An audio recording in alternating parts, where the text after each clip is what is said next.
60 ஆண்டுகள் 70 ஆண்டுகள் 80 ஆண்டுகள் வாழ்ந்து மரணித்ததற்கு பிறகு அவனுடைய உடல் மண்ணோடு மண்ணாய் மக்கி போவதற்கு எத்தனை நாட்கள் தேவைப்படுகிறது தெரியுமா?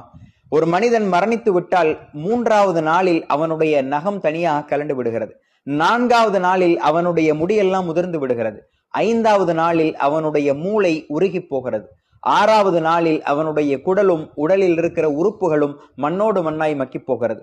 அதிகபட்சமாக 60 நாளில் அவனுடைய உடலில் இருக்கிற எல்லா சதையும் மண்ணோடு மண்ணாய் மக்கி போய் முழு எலும்புக்கூடாக மாறுகிறான். மரணித்து சில நாட்களில் அடையாளம் தெரியாத அளவுக்கு மக்கி போகிற இந்த மனிதன் தான் இந்த உலக வாழ்க்கையில் நான் தான் என்கின்ற இருமாப்போடு வாழ்கிறான்.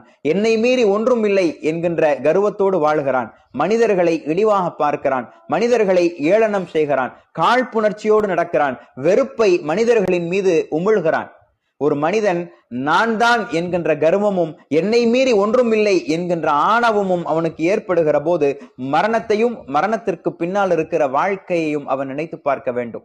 குர்ஆன் பேசுகிறது, மனிதன் இந்த உலகத்தில் நிரந்தரமாக வாழ்ந்து விடுவோம் என்று எண்ணிக்கொண்டிருக்கிறானா? குல்லு மன் அலைஹா ஃபான் வ யப்கா